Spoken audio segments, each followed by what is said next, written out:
ఆ సత్యవర్ధన్ అనే వ్యక్తి ఎస్సీ కులానికి చెందటం వలన పైన రాసుకున్నారు, సంతకం పెడితే నన్ను కులం పేరు కూడా తిట్టారని, ఎస్సీ ఎస్టీ అట్రాసిటీస్ యాక్ట్ కూడా పెట్టి బెయిల్ రాకుండా ఉండేందుకు కట్టుదిట్టంగా వాళ్ళు చేశారు అనేది తెలుసుకుని ఆశ్చర్యపోయి ఇదంతా ఫాల్స్ కేసు అని ప్రపంచానికి తెలిసింది.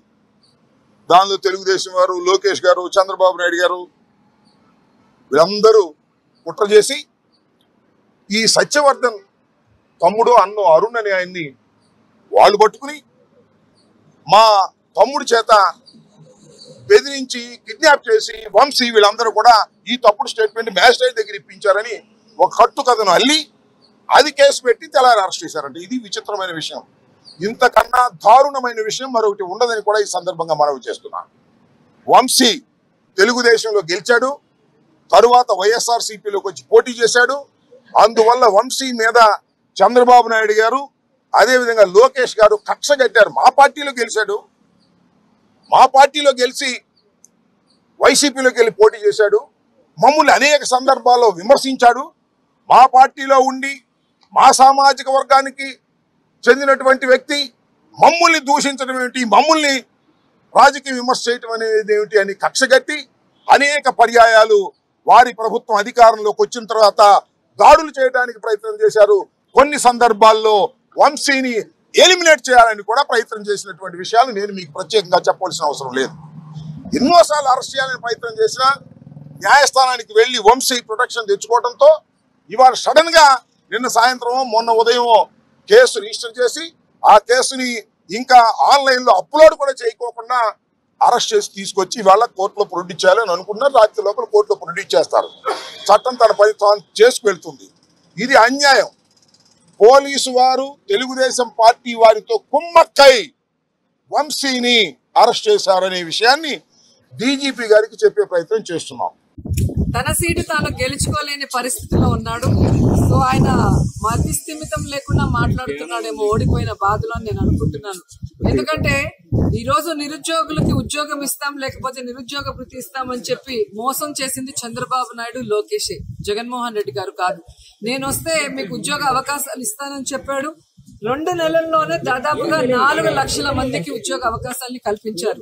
అది గ్రామ వాలంటీర్లు కానివ్వండి 2.5 లక్షల మంది, అలాగే సచివాలయంలో 1.5 లక్షల మందికి ఉద్యోగ అవకాశాలు కల్పించారు. అంటే ఏ విధంగా ఈ రాష్ట్ర నిరుద్యోగుల మీద జగన్మోహన్ రెడ్డి గారికి ప్రేమ ఉంది అనేది స్పష్టంగా అర్థమవుతుంది. అదే కాకుండా పరిశ్రమలు రావాలి, పరిశ్రమలో స్థానికులకి అవకాశం కల్పించాలి అని చెప్పి సాక్షాత్తు అసెంబ్లీలోనే మరి చట్టాన్ని తీసుకొచ్చారు. అంటే మరి ఉద్యోగస్తుల్ని ఎలా బయటకు తరలిస్తారో ఒకసారి మరి లోకేష్ కూడా ఆలోచించాల్సిన అవసరం ఉంది. వాళ్ళకి నిజంగా ఎన్ని ఉద్యోగాలు ఇచ్చారో చెప్పడానికి కూడా వాళ్ళ దగ్గర ఇచ్చిన దాఖలాలు లేదు కాబట్టి వాళ్ళ వెబ్సైట్ లో కూడా పెట్టుకోలేని పరిస్థితి. ఈ రోజు కూడా ఇప్పుడు చెప్తున్నట్టు 10 మందికి స్థానికులకి 5 మందికి ఇచ్చారు, మిగతా వాళ్ళకి ఇవ్వలేదు. అంటే అప్పుడున్న ప్రభుత్వం అలాగుంది, ఎవరికి కూడా సహకరించలేదు. ఓన్లీ వాళ్ళకి దేశ విదేశాలకు వెళ్ళడం, పెద్ద వాళ్ళని తీసుకురావటం, వాళ్ళ ద్వారా లంచాలు దోచుకోవటం, సో వాళ్ళకి ల్యాండ్స్ ఇవ్వటమే తప్ప స్థానికులకు ఉద్యోగ అవకాశాలని కల్పించాలి, భూములు కోల్పోయిన వాళ్ళకి కల్పించాలి అన్న ఆలోచన గత ప్రభుత్వానికి లేకపోవడం వల్ల ఇది దురదృష్టం. కానీ జగన్మోహన్ రెడ్డి గారు ఖచ్చితంగా చెప్పడమే కాకుండా చట్టాన్ని కూడా చేశారు. దాన్ని ఇంప్లిమెంట్ చేసే విధంగా వాళ్ళకి ట్రైనింగ్స్ కూడా ఇప్పిస్తున్నారు. ఎందుకంటే ఫ్యాక్టరీస్ ఇన్ని వేల కోట్లు పెట్టి వాళ్ళు సరైన సిబ్బంది లేనప్పుడు మనం వాళ్ళ మీద రుద్దితే వాళ్ళు కూడా పారిపోయే పరిస్థితి ఉంటుంది. కాబట్టి వారికి అనుగుణంగా ట్రైనింగ్స్ కూడా ఇప్పించి వాళ్ళందరినీ కూడా రిక్రూట్ చేసే అవకాశం ఉంది. అండ్ ఈ రోజు అనంతపూర్ జిల్లాలో మీరు చూస్తే ఇవన్నీ కూడా పంటలు పండని భూములు. సో ఇలాంటి భూముల్లో మరి వేరేం మనం చేయలేని పరిస్థితుల్లో ఇలాంటి పరిశ్రమలు రావటం వల్ల ఒక రకంగా అభివృద్ధి జరుగుతుంది, ఒక రకంగా ఉపాధి అవకాశం కూడా లభిస్తుంది. కాబట్టి నిజంగా ఇది చాలా మంచి ఒక పరిణామం కియా రావటం అనేది ఈ ప్రాంత వాసులకి అదృష్టంగా భావిస్తున్నాం. అండ్ ఈ రోజు ఆ కార్ లాంచింగ్ మా అందరి చేతుల మీద జరగటం కూడా అదృష్టం. గొడ్డలు పడితే కింద నుంచి పై దాకా కొడితే చంద్రబాబు గారు చెప్తాడు. కాబట్టి ఒళ్ళు దగ్గర పెట్టుకుని చంద్రబాబు, లోకేష్ మాట్లాడాలి. నీ పిచ్చ కుక్కల్ని పంపించి వాళ్ళని వీళ్ళని అరే కొడాలని నా కొడక నీ కొడక అంటే నా కొడక చంద్రబాబు మేము అనలేము నిన్ను. నీ వయసు అంతా 75 సంవత్సరాలు. మా వయసు 50 సంవత్సరాలు. నువ్వంటే నా బొచ్చు పడుతుంది, నాకేం కాదు. సిగ్గులేని వెధవ. జగన్మోహన్ రెడ్డి గారి గురించి ఎక్కువ తక్కువ మాట్లాడితే నీ గొడ్డలోడ తీసి రోడ్లెమ్మడి పరిగెత్తిచ్చే రోజులు త్వరలోనే ఉన్నాయి, దగ్గరలోనే ఉన్నాయి. జగన్మోహన్ రెడ్డి గారు చూస్తా ఊరుకుంటున్నాడు. జగన్మోహన్ రెడ్డి గారు ఏమీ మాట్లాడు. జగన్మోహన్ రెడ్డి గారు దేవుణ్ణి నమ్ముతాడు, ప్రజలు నమ్ముతాడు. ఇటువంటి పిచ్చ ఒక్కలు మరుగుతూ ఉంటాయని చెప్పి చూస్తా ఊరుకుంటాడు అనుకుంటున్నామేమో. ఆయన ఊరుకోవచ్చు, మేమందరం వదిలేస్తాం అనుకున్నాము నిన్ను. వాడు చెబుతాడు లోకేష్, మా అమ్మను అవమానించారు. వీళ్ళ అమ్మ ఒకటే ఆడదా? భారతమ్మ ఆడదు కదా, విజయమ్మ ఆడదు కదా, మా భార్య పిల్లలు ఆడవాళ్ళు కదా. నీ ఐటీడీపీలో సోషల్ మీడియాలో పెట్టి పోస్టింగ్లు ఎంత ఏంటారు లోఫట్ నా కొడకల్లారా? ఆ పోస్టింగ్లన్నీ ఏంటారు? నువ్వు కదా నీ సోషల్ మీడియాలో పెట్టేవి. ఐటీడీపీ అంటే నీది కదా. మీ ఇష్టం వచ్చినట్టు పోస్టింగ్లు పెడతారు, మీ ఇష్టం వచ్చినట్టు రోజు అని. పందికి డ్రెస్ చేస్తే ఎట్లా ఉంటుందని చెప్పి నేను తెలుగుదేశం పార్టీ ఆఫీస్లో మాట్లాడుతున్నారు. రోజా గారిని తెలుగుదేశం పార్టీ ఆఫీసులో ఒక పందికి డ్రెస్ చేస్తే రోజా అంట. ఒకని కూర్చోబెట్టి మాట్లాడుతున్నాడు ఈ 420 నా కొడుకు. వీడి కొడుకు వీడేంటి, వీడు 10 పందులు కలిపితే ఆడు. కాబట్టి ఇటువంటి పనికి మాలినటువంటి మాటలు ఆపు.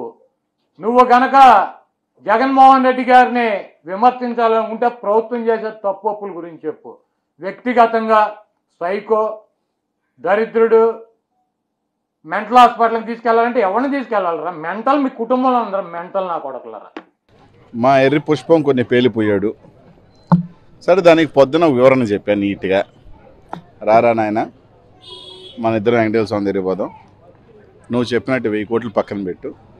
1000 కోట్లలో 0 తీస్తే 100, దాంట్లో సగం అంత సంపాదించున్నా కూడా ఆ వెంకటేశ్వర స్వామి నన్ను శిక్షిస్తాడు. ఇవన్నీ కూడా పక్కన పెడితే, నా తండ్రి రాజకీయాల్లోకి వచ్చిన తర్వాత,